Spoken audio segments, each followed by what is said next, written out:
Each of us has different ways of moving through the world, and to really investigate what your way is and how that works for you is really so much part of the practice that we do. I mean, we get kind of the general explanations and the general ideas of how to train using the Buddha's teachings, but if we don't sit down and objectively look at what we do and how we do it, and then what result it brings, we're not going to progress very much. And this is what they keep saying about how you bring it in and make it your experience. And then the realizations we get have to do with, my realizations are different than yours, and they always will be, because we have to bring ourselves into the teachings. And if we don't do that, if we keep it in our head, we can, list out the 7, or the 10, lists of this and that. That's all well and good. That's kind of like our education, We learn something, memorize it, and then can spit it back out. But that's not going to be helpful. When we study Buddhism and the Buddhist teachings, that's a much different process than what we're used to in our education, in the way that we learned. Very different. Very different.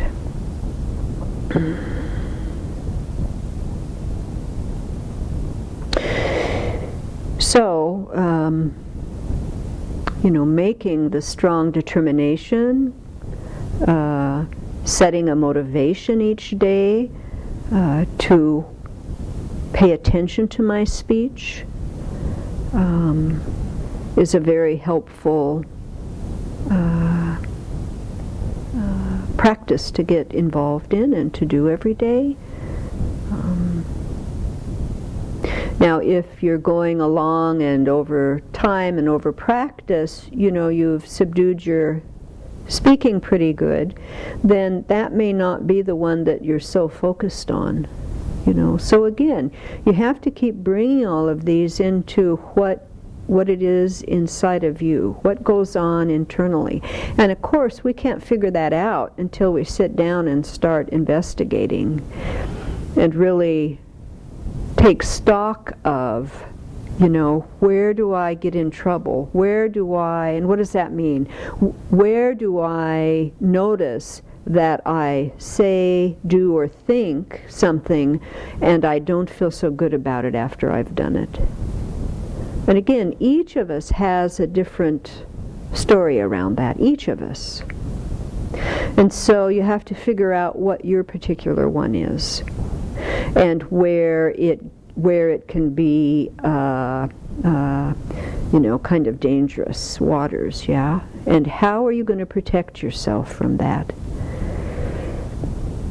So I think it's really helpful to really kind of keep taking stock of, kind of where we are. And not in a heavy way, not in a heavy-handed way, not in a solid way. Because if we hold it in a solid way, like this is who I am, this is the story, then when we start changing, we don't even recognize it. So we have to hold this light. And all of this takes some energy. We have to keep open and aware of how we're doing each day, actually. And of course, the practices here all support that, everything that we do here supports us to look internally to see how we are putting the teachings in practice and how we're changing. And so again, if the way my mind thinks, I'm always looking at what I didn't do right, and that's all I look at, I'm going to stay pretty stuck in that. So what will it take for me to open up to train myself to look at what I've done that is either neutral or positive or virtuous? Yeah. I have difficulties with that. So how this will help to think neutral of or think of the how it will eliminate the negative, the how does it work? Yeah, because then you start seeing that you're not just somebody that is a mess up or a total being full of anger or full of greed or full of jealousy or full of attachment. Because afflictions, what that means is that it's exaggerated, you know? They're exaggerated the way we hold them. Yeah? So if you only look at the one side, then especially if you look at it with judgment and criticalness, then what you're doing is actually building it stronger. I'm such a mess, or mine is more attachment. So I'm attached. I'm attached to this now. See, here it is again. See, I can't control myself. See, I do it again. See, I do it again. See it, I do it again. My mind is living in that, and it is very skewed. It's so narrow. It's only looking at one part of what I do. If I train myself to look at the other things I do, then that starts to balance it out, and I start seeing where I want to go, not where I've been. Does that make sense? Yeah. Yeah, we're our own worst enemies with this if we keep, it's like you think if you keep focusing on it, somehow it'll go away or it'll change. But at least the way I think about that, I end up building it stronger and feeling more hopeless, really. This is me. What a mess. Nothing I can do now, And that's the Buddhist teachings. We want to look at where we want to go, not where we've been so much. We all know the places that we get stuck, don't we? We don't have to really look at that so much more. Don't we know it ad nauseum? I could talk about it for 2 weeks. How's that helpful? Not so helpful. I know what I do. Not so helpful. But if I want to know what to do different, I have to put my mind in that space now. And I already are doing some things in that flow, And you can see, when you're really down and hard on yourself and somebody says, gosh, that's not how I see you, and you say, you are full of it. Of course that's who I am. That gives a good example of how skewed we are. How skewed we are. When people are seeing us differently than how we are seeing ourselves, it's really helpful to listen to them and to, how can you bring that in instead of saying, sometimes you give someone a compliment and they'll say, oh no, that's not it. And you can just feel the wall and the energy put up, like, don't get that near me. Why wouldn't you want that near you? If that's what they're seeing, if that's what it is. And maybe there's 99% of your mind that's saying no, but 2% you can open and say, well, maybe. Now you're going forward. And then you keep doing that and it gets 4%, 8%. Pretty soon you're going forward. You're starting to progress. You're starting to relate to yourself in a way that is more realistic. Because there's nobody here that is just one thing. There's nobody here that is just 100% angry and that's it. There's no one here that's 100% attached and that's it. Is there? Everybody has a million different qualities. Mm-hmm. Yeah? If I am hearing you correctly, I am reminded of, I think it's called abandonment, like you abandon the negative things that you do, don't create more negative things, and then continue doing the good things that you're doing and doing more things. And so it sounds to me, what I'm hearing you, that there's that progression that you're talking about, and then don't do as much as what you're doing now that is harmful, but look at all the other positive things that you're doing and that you can continue to do more of. Yes. So is that Yes. really what you're... Yes. That you're putting your attention on what you want to create, not what you have been experiencing. Yeah. And we have all the Buddha's teachings to help us with that. If we're not so clear about that, all we have to do is read all the list of the 10 virtues. Okay, now I know what to do. Okay, so throughout each day, when can I recognize when I am going in that direction? When could I actually acknowledge that I have practiced those to whatever degree? And of course here at the Abbey, we have a perfect setup for that. In the morning we set our motivation. Throughout the day, if we remember, we keep refreshing it, what I want to try and do and what I want to abandon.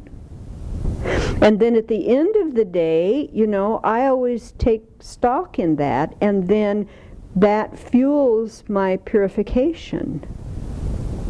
So, what did I do well today? What did I try? Where did I put myself in a situation where I tried to grow and stretch myself a little bit? Where did I stop a usual habit of something that wasn't so virtuous? And I also try to get out of this whole idea about bad and good. Because in this society, bad and good is so tied in my mind to Christian, and to start it out, with the, sin to begin with. And it gets my mind kind of all mixed up in that. So I try not to use bad and good.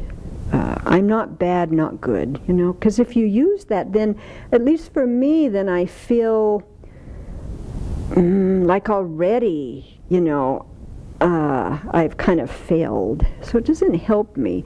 And, that may not be true for you. But see, now when I've sat and thought about this is true for me. Those words don't work for me.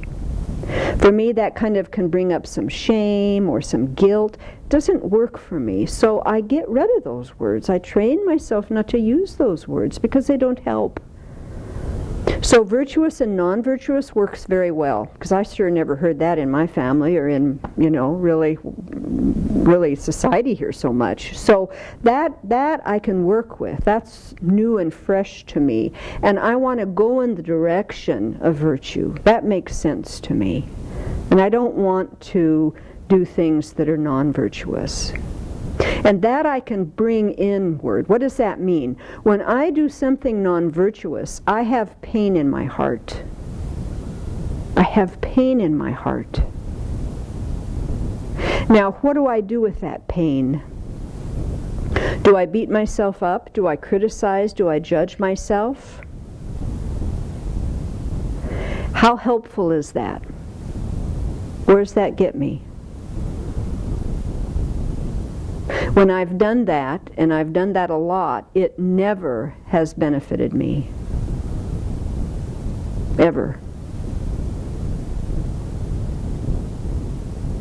So if I recognize when I've done something that is not skillful or virtuous, now what? Now is when we have to bring in a couple things. Self-acceptance.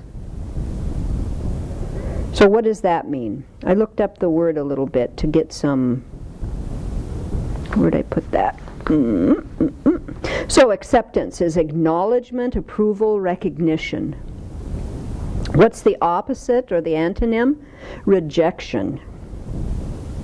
So what is self-rejection going to do to our mind, to our heart? Not so helpful, is it? So I want to accept where I am. Whatever that is, I want to accept where I am. And we have a lot of ways that we can kind of open that up for ourselves. If we think about in this verse where it says, being able to do all this is the path of the great sage. So what that means to me when I read that is, again, path, direction, route, course. This means that this is something that is going to take some time. This is a journey. This isn't quick. And that's very helpful to keep reminding ourselves. And the Buddha created each precept for the benefit of common practitioners, like you and like me. And there's a story in this Choosing Simplicity that speaks about that. Once, many Brahmins in a village repeatedly requested the Buddha to accept their support for the Sangha for the 3 months of the summer retreat. The Buddha accepted. However, due to famine in the land, the Brahmins forgot their promise, and the Sangha did not have food. When a group of horse traders passed by, the Buddha's disciples had no other choice but to ask them for food. All the horse traders had to offer was grass for the horses, and out of respect to the Buddha, they gave him double the amount given to the other bhikshus. The Buddha's attendant, Ananda, ground the grass into powder, mixed it with water, and offered it to the Buddha. Because many bhikshus experienced indigestion after eating the grass, one monk who was famous for his superhuman powers thought to use them to go to another place and collect better alms. The Buddha asked him, "You have the superhuman power to do this, but what will happen to those who do not?" He replied that he would take a few monks with him each time so that they could have better food as well. The Buddha questioned him further. How about those disciples in the future who have neither superhuman powers nor you to help them? So here we see the Buddha's primary focus was the welfare of ordinary practitioners. So, these precepts weren't designed for, the Arya beings. They were designed for me and you.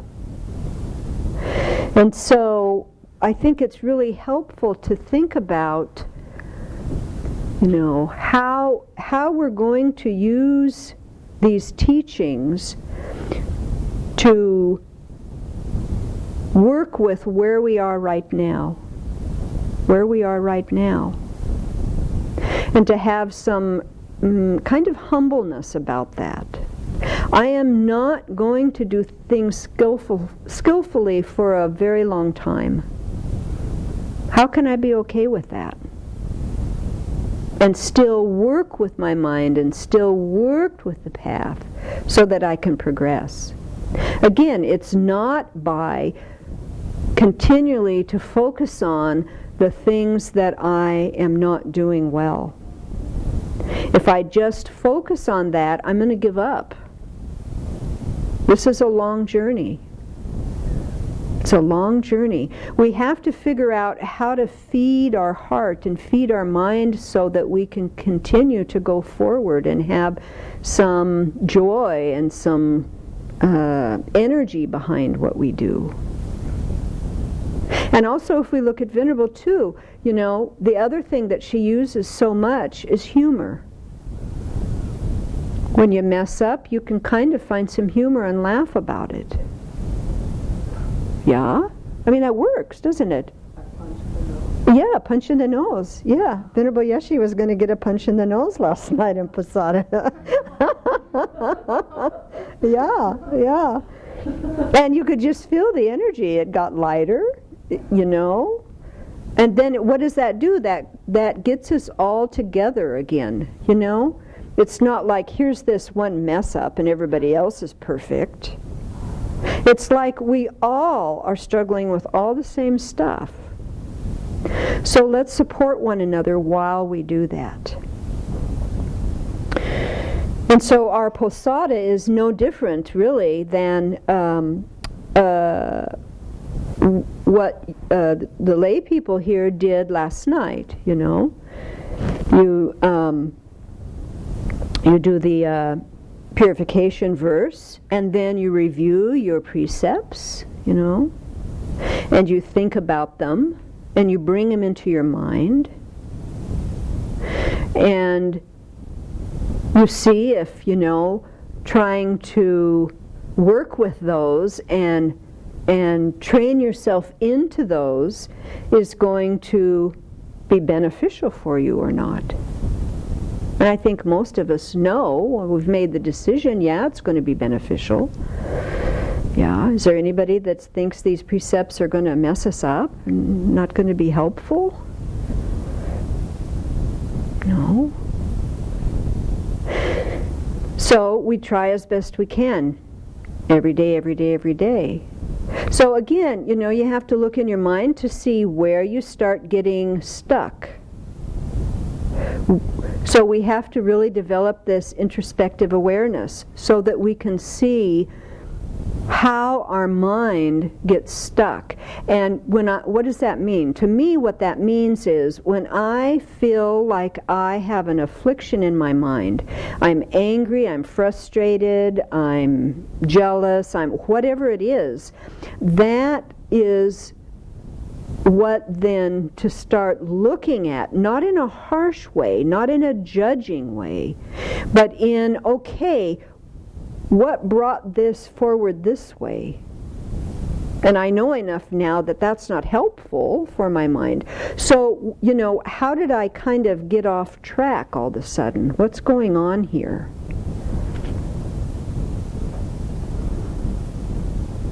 Yeah. For example, can I give an example? Yeah.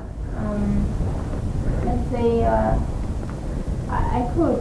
I have sometimes a tendency maybe to think, especially when I came here and my English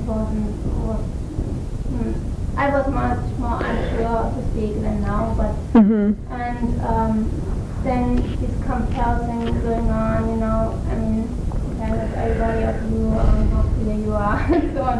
The perspective is kind of fuzzy. Yeah. But I could have said, I give it up and let you do motivations and whatever readings and so on. But I recognize that will not do anything for me, and putting myself always in this situation. I'm not good because I'm the word speaking and I'm not loud enough and whatever. And but I decided to say, no, I'm keeping going. I Yeah. my life over many years, 35 years now, that I could improve actually. Even if it's not, I don't know her then, but I could improve, and even in Yep. these 2 years, but Yep. I could improve, and I could improve, and I'm louder than in the beginning. And, Yeah. so kind of to see it more in a positive light, that everything is changing, and also I can change, and not to give up and keep the anger or frustration in myself actually. Yeah. Yeah. Yeah. Very good. Yeah. Excellent example. Yeah. Yeah. That when you first came, you would compare yourself and think that you don't speak English properly and not loud enough, and people can't understand and get frustrated about that. And instead of giving up and saying, okay, this is who I am, solid something, you said, no, I'll keep trying. Yeah. So what does it take to keep trying? When we have that decision to, I'm going to stop and I'm just going to keep on thinking that I can't, or get angry at everyone else, or I'm going to keep trying and changing. That place right there is about self-acceptance.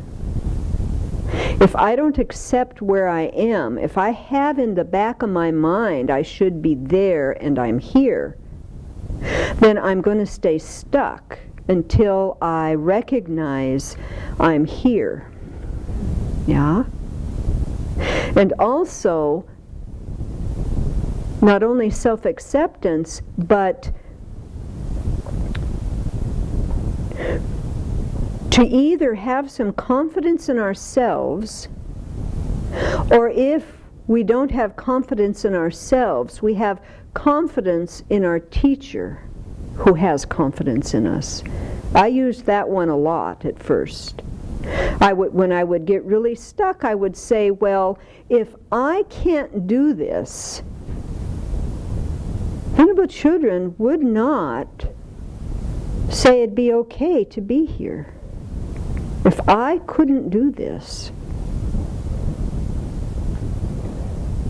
So then that, I would make myself move in a direction that was very scary, that I had no confidence I could do. I would move in that direction purely on the basis of Venerable's seeing me clearly, even though I can't see myself that way. And so this is the hard work of transforming. It's not easy. But you have to keep coming back to, what are you holding in your mind about what you can do? How can you challenge that in a kind way?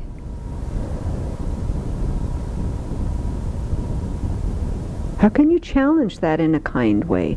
And of course we have to see, the first year I was here, for example, there would be no way I would have the skill to be able to try to do a talk on the spur when Venerable goes, like I'm doing today. It would be impossible. Does that mean that I was, worthless then? No. That's where I was then. Now I'm at a different place. Is this still scary? Sure. Do I feel like I don't know what I'm doing? Yeah. Am I doing it anyhow? Yeah.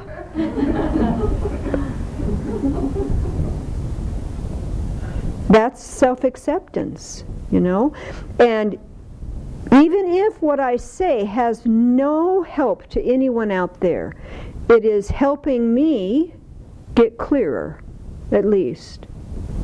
It's okay. So how can I hold this with some gentleness? How can I open my heart when fear starts coming? When judgment starts coming?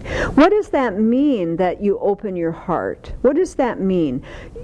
You have to operationalize that. What does that mean? Do you have an idea internally what that actually feels like? If you don't, figure that out then. Figure that out. I am very clear now. I wasn't when I first came here. I am very clear now what it means to do something from my head or from my heart. I know what that feels like now. At first I had no idea. I had no clue. But now I know. And then I forget it. But when I can remember and bring it back, then things go much better. Why? Because when I have my heart open, it's not just about me and my fear or my, negative idea about myself. I am holding everyone else here with me.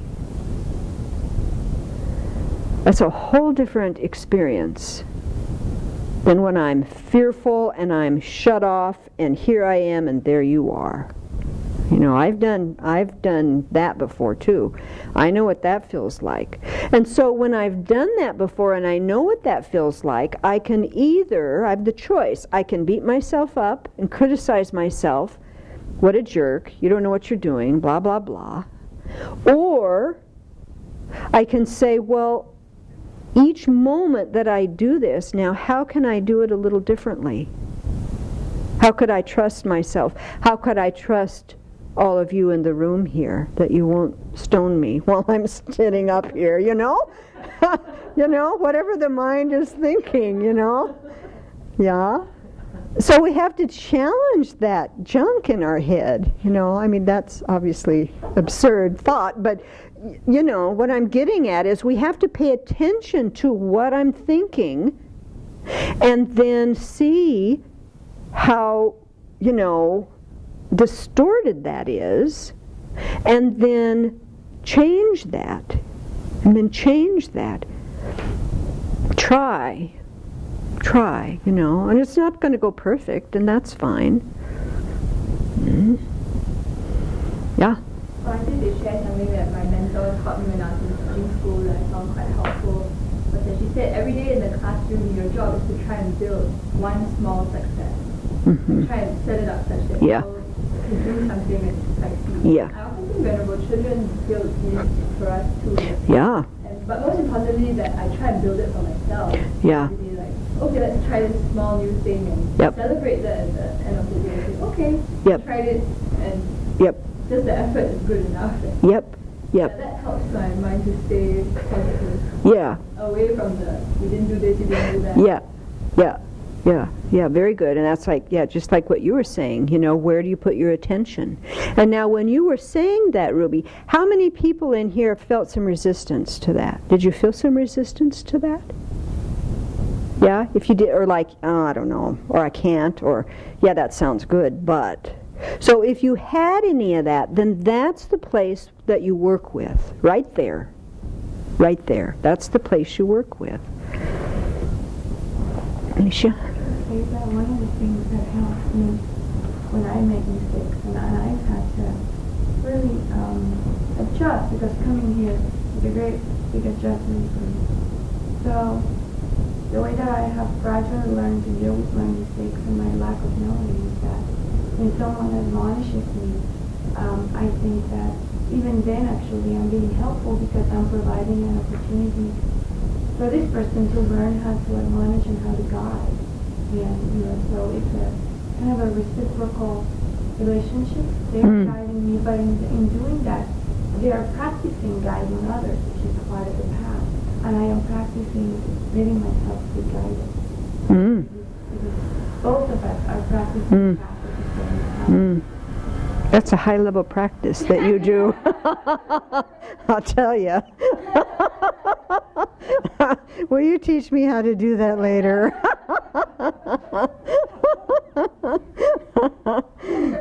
Where did you set your ego when you did that? Oh, yeah.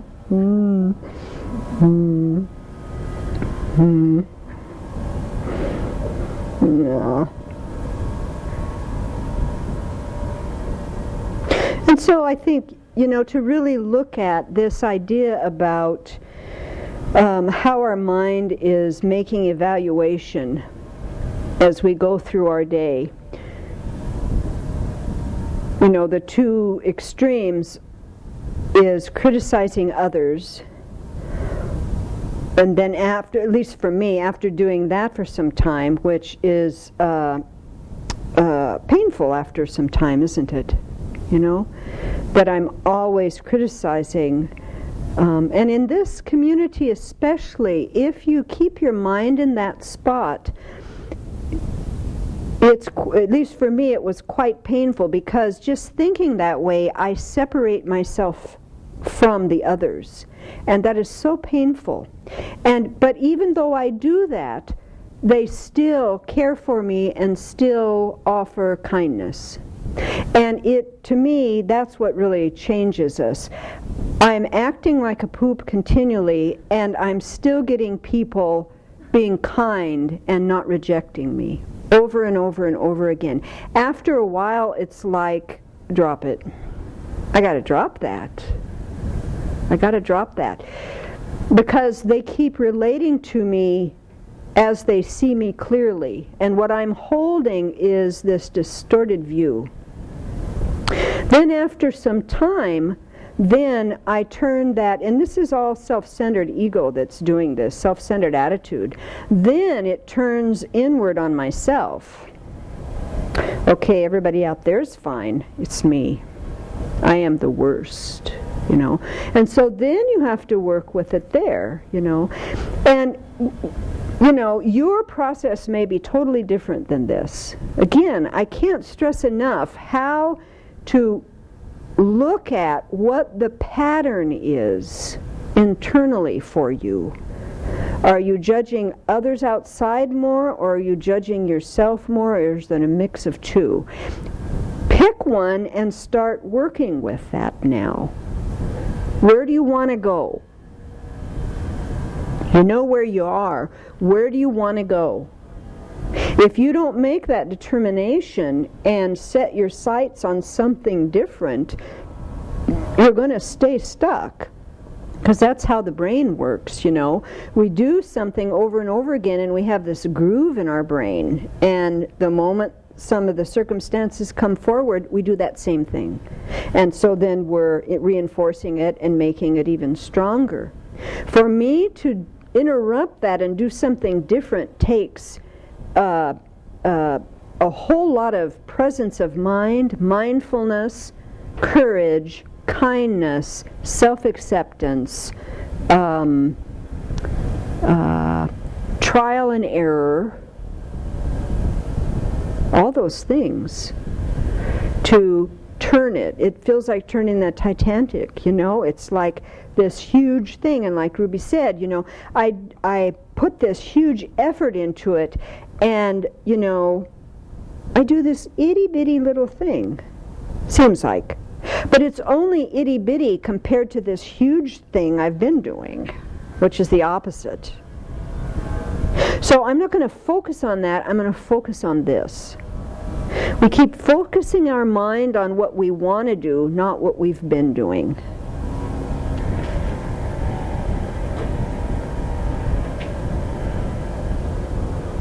Is this what other people's experience is when you think about how you've changed? Does this resonate at all? Yeah? Yeah. I think the big one,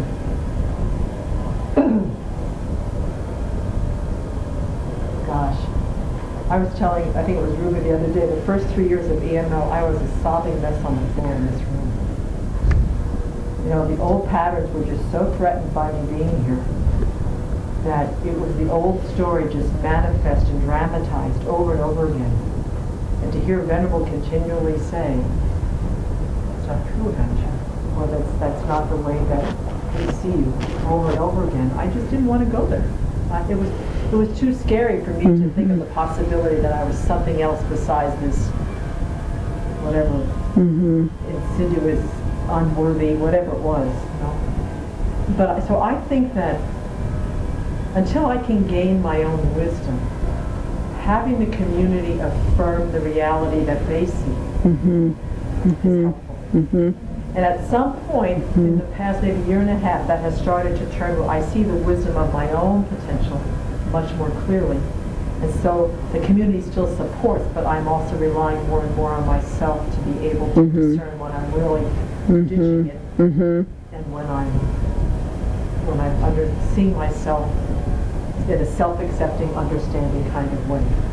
But to hear somebody invalidate a mental habit of thinking about myself that I've been thinking for 46 years is not an easy thing to hear. Yeah. Yeah. There is so much cynicism, there's so much doubt, there's so much resistance to the possibility of being somebody else than you think you've been for the past however long it is. So it takes, as you said, the kindness of your teacher, the kindness of friends, the kindness of the community, continually just put a little cog in that spinning wheel and just say, hold it, hold it, that's not what I see. That's not what I see. You've changed. And it is a very long process. And the pain is the resistance to being open. Yes. To the possibility. Yes. That you might be somebody else than who you've been thinking. Yes. Yes. It's so darn familiar. Yep. It's misery-making, Yep. but it's familiar. Yep. Yep. And so the Dharma just sheds a light on the potential of this innate good heart. Yep. This innate emptiness of this mind that can eventually manifest omniscience. Concept. But it starts with, you know, nice sense of religion. Oh. I'm not omniscient, but I'm less omniscient. Yeah. I'm more joyful. Yeah. All right. Yeah. Not, you know, all-encompassing compassion, but a little bit more. Yeah. Yeah. And that works. That creates the cosmic conditions to just keep that going. Yep. What you said about the little pieces are. Yep. Yeah. Margaret? Yeah, I was just thinking, sometimes when I react to certain situations or use my speech in a certain way, trying to step back a little bit and see that these old reactions are just a form of habituation. It's something I've trained my mind to do, and that we can learn different types of habituation. I'm becoming familiar with new types of behaviour. So I think that habituation is really key for me, because that's what I'm trying to do now, looking at how the mind's been trained to react in certain ways and with certain kinds of afflictions. I do think, though, the other thing I have to be a little bit careful of is, this is such a great teaching around emptiness as well, because that I is not solid. Thinking and not replacing it with something else. So, this is not who I am, this person who reacts in this way, has this kind of negative speech or whatever. And then whilst we're looking at the possibilities of habituating our mind in a different way and reacting and speaking in different ways, not to then say, this is actually who I am. I'm not that person, but I'm somebody else. Because it's not solid. We're habituating, or trying to habituate, get rid of certain habituations of speech and actions, and develop different kind of ways of speaking and acting, but avoiding going into something that's creating another solid identity. Yeah, that sounds fine. I don't know, at least for myself personally, I had to drop the harsh internal critic first. I couldn't do both of those at once that you just talked about. I didn't have the capacity to do that. I can work on it now that I am kinder to myself and more accepting. I can dismantle, the solid, that comes up now a bit. But I couldn't do that when I was so entrenched in the story of what a mess I was, or, how I was so stuck. So I think everybody is, again, you have to evaluate your mind and what you can work with and how much you can hold. Yeah, and I can't do that. Yeah. This is like a theory kind of thing, Just I think about, because I'm still there looking at the harsh criticism. Yeah. So that's certainly a good point, that we don't want to, build another tower that we have to tear down. But yeah. So slowly. Yeah, John. I had one thought from my experience that I recognized was really important when it comes to looking at what we can become and want to become, is that if we don't initially really ground ourselves in that self-acceptance of who we are now first, then it can create a really big obstacle. Because, if I'm just looking at what I want to become, and then I guess it's kind of what Margaret was saying, which, creating that as my persona without actually accepting what is happening right now. There's so much confusion about when I try to go and do something, can't do it. I haven't changed. I haven't accepted what obstacles are currently in my mind. Then I get all, even more self. And sometimes, at least for me, I don't have the wisdom to know what I can do, and so I'll try something and fall flat on my face. So then at that moment, it is so important to not beat up myself then. To really, or when I do beat up, because sometimes I do, to get out of that as quickly as possible and go back kind of to the drawing board and see, okay, what is my capacity? Why didn't that work? What do I need to work on that's a shorter step than what I tried to do? And I don't know, I guess I would say the thing that protects us from just what you described by, not really accepting who you are and then building what you want to do or be and then falling short. I think the thing that protects us from that is relating to ourselves by opening our heart, not having, all of that content come from our brain, but really from our heart. And then I think we get pretty clear about what we can do and who we are, I think. And then two, every time we get close to kind of where we want to go, to really notice that and continue that. So I had an experience some years back when I don't even remember what I got so angry about. I was just, and when I get angry I shut down and I'm cold and, there's no connection with anything. And we came out of the hall and I went down and I was taking down the inside altar. And Venerable Tarpa came in and she stood by me and she touched me gently on the shoulder and she said, is there something I can do to help? And at that moment I felt my insides, want to do the usual thing. No, I'm fine, That's what I would usually do. And at that moment I felt the pain of that and I didn't do it. And I opened and I said something like, no, other than what you just did. Thank you so much. And that turned it. That was the moment and I haven't so much ever gotten into that painful place again.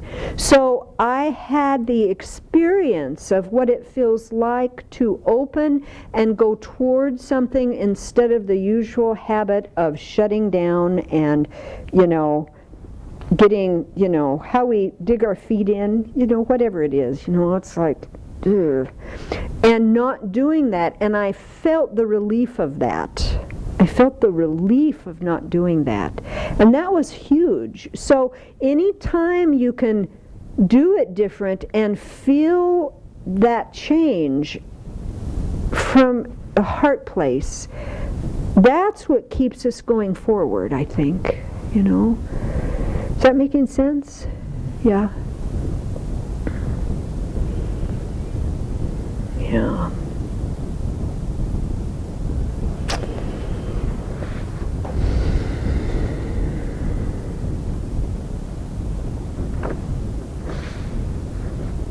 And so maybe I'll just close with this question, since we used our time so quickly. Gosh. So looking back on your practice, what mind state did you have that allowed you to make some progress?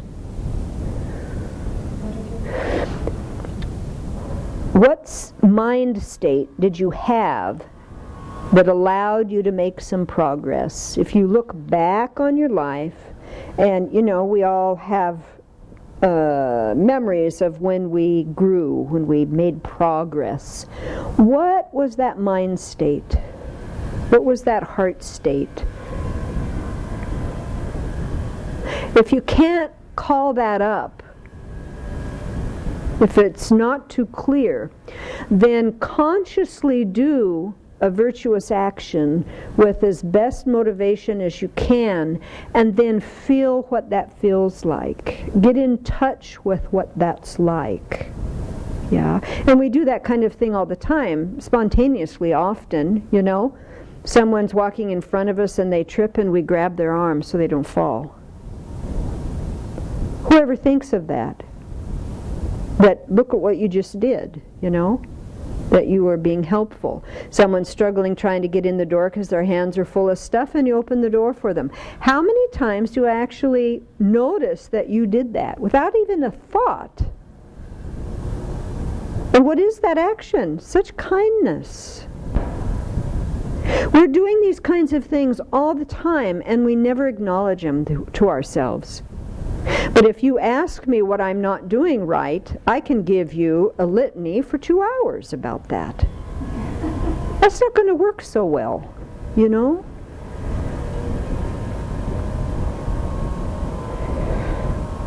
So look to see where you're kind. Look to see where you care. Look to see where you help. Open your heart to that place, to that person.